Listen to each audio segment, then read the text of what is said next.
Palamuru Rangareddy lift irrigation వెనుకబడిపోయింది, మీరు పట్టించుకోలేదని చెప్పి కేసీఆర్ గారు మొన్న మాట్లాడడం జరిగింది. నేను ఒకటే అడుగుతున్నాను, మా జడ్చర్ల నియోజకవర్గంలో ఉన్న ఉదండపూర్ రిజర్వాయర్ అక్కడ బాధితులు మిమ్మల్ని కలిసేదానికి వస్తామంటే అరెస్టులు ఎందుకు చేయించినావు?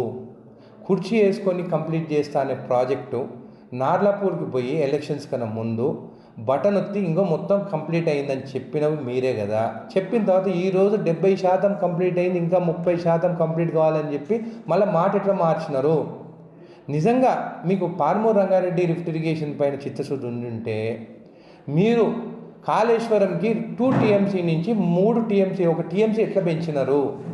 32,000 కోట్ల రూపాయలు దానికి పెంచడం జరిగింది.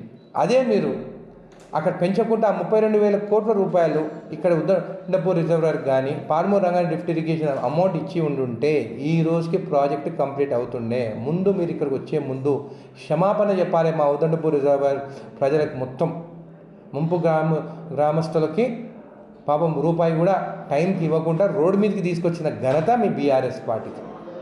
ఈరోజు మా సీఎం రేవంత్ రెడ్డి గారు R&R ప్యాకేజు దాదాపు 146 కోట్ల రూపాయలు పెంచడం జరిగింది.